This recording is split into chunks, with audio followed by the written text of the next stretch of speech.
Do you sell a high value product or service? If you do, I'm going to give you 5 killer tactics for you to close the next sale.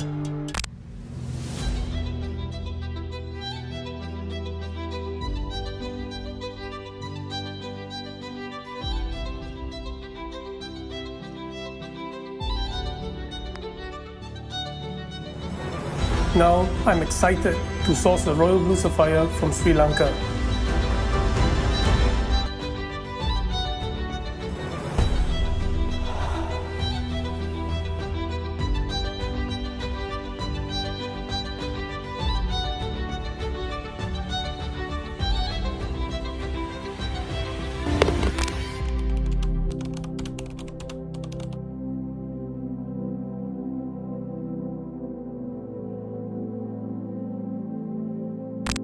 The first 2 tactics are actually preparations. So the first one is a question that you need to ask within your team or your business. Answer me this question. If all the clients that you did business in the past, if they are still recurring clients, meaning they're paying recurring every month, how rich your business would be? I'm pretty sure you're going to be very, very rich. You're very likely to have reached your self-actualization by now as well. So before you look for more sales and more sales, you need to turn inward and ask how happy my existing clients are at this moment. And what's the best way to do that? Go ask your clients. And there are so many ways to ask clients. Don't do this passively. Like in restaurants, right? The waiter will go around, give you food, go around, come back and ask, how's the food? Good, right? Not like that. You need to be very proactively ask your clients, are you actually happy with my service? You can even break down into steps. The initial sales, the onboarding, the lead time, the after sales, all sorts of ways you can ask these questions. For instance, if the clients are not happy sharing those feedback, you can even introduce a system where the clients can give you the feedback anonymously. So some way you need to know the truth, the true feeling about your customers. Because remember, your customers and the clients are with you right now. It does not mean they are super loyal to you. The moment they get a new, better service, guess what's going to happen? They will all switch. So do the best thing that you can do for your business while they're still doing the business with you. Ask that. And the next question is again a preparation. Is before you go to this new market or the new client, ask yourself, how equipped are you for this sale? This is what I call the pre-mortem. That we're going to check whether or not we're going to get killed in the field beforehand. So for that, you need to have a corporate culture or a team culture to ask yourself how good our service for this client to purchase the service or the product. Be bitterly honest within yourself about your product or service. Okay, for that, you need to have a super harmony in your team. There's nobody's going to get personal, nobody's going to get offended. It's purely for the best interest of your business. You need to have that culture created within your team.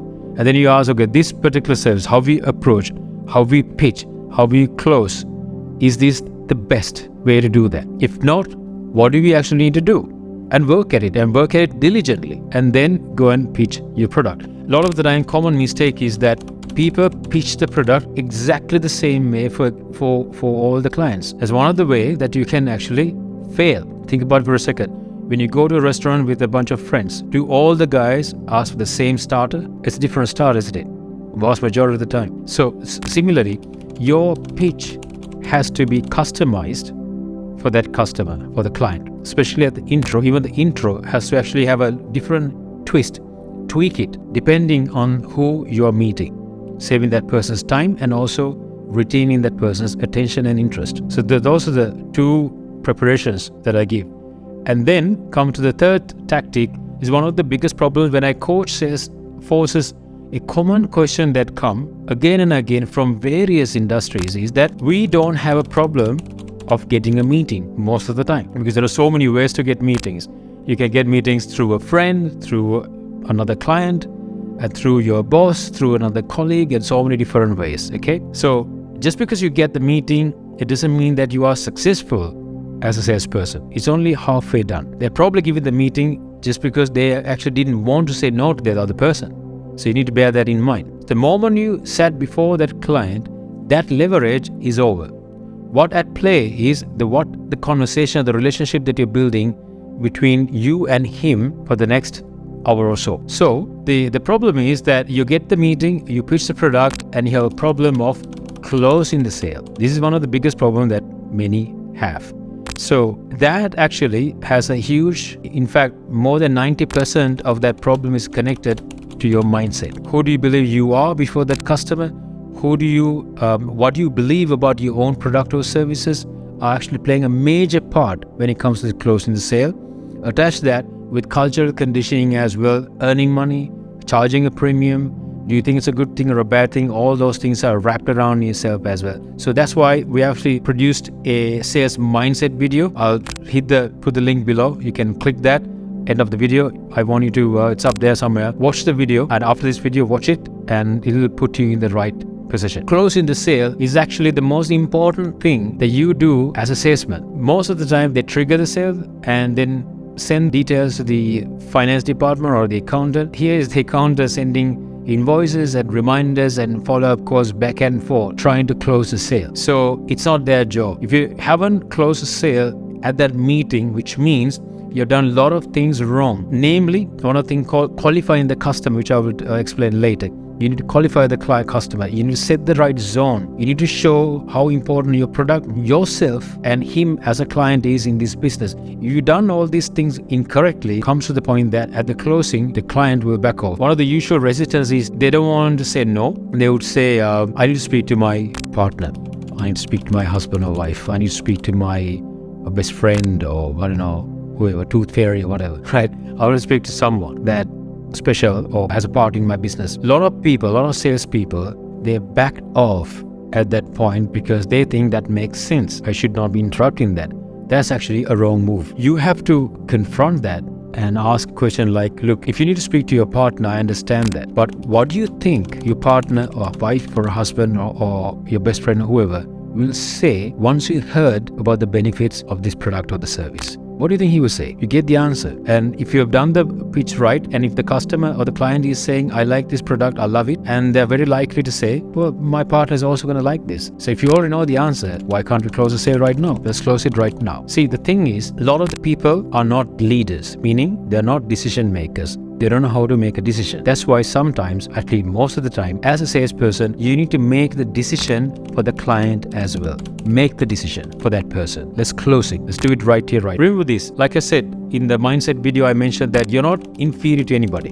So you need to have high value for your time and the service and the energy that you put to this sales. You've come physically, or you arrange a time for a virtual call, you have made communications, emails, WhatsApp, etc. You spend 1.5 hours of sales meeting. This is going up from your time, going from your life. So you spend that time, and you need to show the value. You need to show how much you value yourself spending that time with that customer or the client. And I say, look, I've spent this time with you, and I really don't want to waste my time as well as yours. I have no problem whatsoever that if you say no right now to my product, because I have a lot of clients and I can easily move it to the next slot. We want serious customers and we don't have to be troubled with. So I want you to say yes or no right now. That's a closing line. There are dozens of other closing lines, but I want you to put into use and see how it works out for you. For that, one other thing that you need to attach is you need to drop the scarcity mindset. Again, it's a mindset issue. The neediness, a lot of things are actually revolves around that. But either way, that you need to go aggressive and close it then and there. Lots of top salesmen, lots of top corporates in the world, they have trained their sales staff to close the sale in the one go, in one meeting itself, whether it's virtual or physical. They will send the invoice. They'll tell you, look, check your email right now. They'll send the invoice. You can see the button, click it, pay it, a percentage. And that's how they close the sale. There's no way that you can escape that. Because when do you actually close the sale? When the client said, okay, agreed, the client confirmed the sale? No, you actually close the sale when that client make some sort of a payment. That's where we close the sale. Now moving on to the fourth tick. Like I said at the third one, I have a lot of clients, you say, so I can move to the next lot, etc. You have the confidence if you have a strong pipeline. I want you to diligently, aggressively, smartly work on developing a really strong pipeline. In this time and age, there are so many ways to develop your pipeline. You can use your immediate network, your clients, asking your clients for 1, 2, or 3 referrals. You can use newsletters. You can leverage social media in so many ways, blogs, vlogs, video production, etc., etc. There's so many ways that you can create leads as well. Whether you're an entrepreneur, whether you're a large corporate, it's the same thing. There are so many strategies, so many tactics that you can use to actually pull a really good database, a good lead pool. So I want you to work as a salesperson. You need to continuously working on developing a really large lead pool. See, imagine you want to close 5 sales, 5 high-value clients this month. If you only have 6, you are inevitably, psychologically, you're not actually in a rich mindset. You have this neediness. I can't afford to lose 2 clients because it's going to be short. But you need 5 clients, but you have 50 in your lead pool. You're in a much better position, isn't it? So work at your lead pool and work at it diligently and continuously. Never be complacent about how many inquiries that you have. You need to work on it diligently. And for that, you need to go out of your usual ways. We all use 1 or 2 ways to bring inquiries. I want you to go out of that and find and explore and hire a consultant, hire an expert to show you how to create, show you how to bring more inquiries. And number 5, qualifying the client. So if you are selling a high-value product or service, the client should not be the person who's qualifying you. Let me give you a very big example, like top universities in the world, Harvard, Oxford, or Cambridge, or whatever, and you want to apply, and they will have a very rigorous process to qualify and select their students. And they select and they do these all sorts of tests, interviews, and finally they've said, yes, you have a place in our university. And then you pay a thumping amount to do that degree with no guarantee to find a job or for you to make money.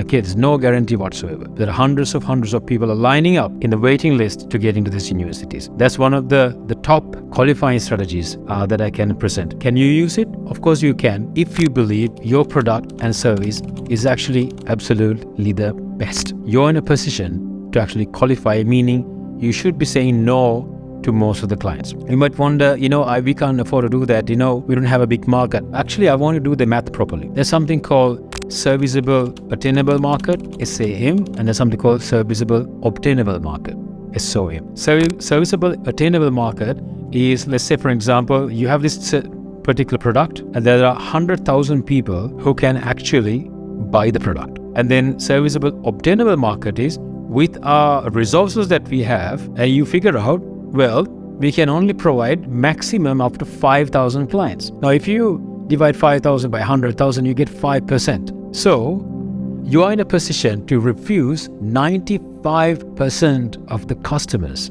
If that's the case, this is actually perfect for boutique agencies and high-value product. If that's the case, one thing is you can raise your value, the value that you charge, because you're only available for 5,000. Of course, you work on your product, like I said, never-ending optimization. Make your product, tweak the product as the best out there. Raise the rate, and then you have enough and more clients. You can refuse and qualify, and you can actually find out who's my ideal client, who I love to do business with, easy to do business with, and easy to retain. This is how you qualify the client. First of all, qualify the market and understand your positioning. Do that math and you'll find out, we're actually in much more stronger position to qualify a client. And in this age and time, again, we're living in a borderless world. You no longer need to serve your local market. Not necessarily. You can reach out to the next country, to the region, or even to the entire world. In fact, a lot of the other countries, all the other salesmen around the world, they do that. They sell their high-value services and product across the globe. So in that case, your options are endless. You can actually charge extremely high premium for your product. Guys, these are the 5 killer tactics that worked out for my clients. I hope you jot down things. I hope you absorbed what I have shared today. And what's the most important thing next is how quickly you're going to adopt these and put into use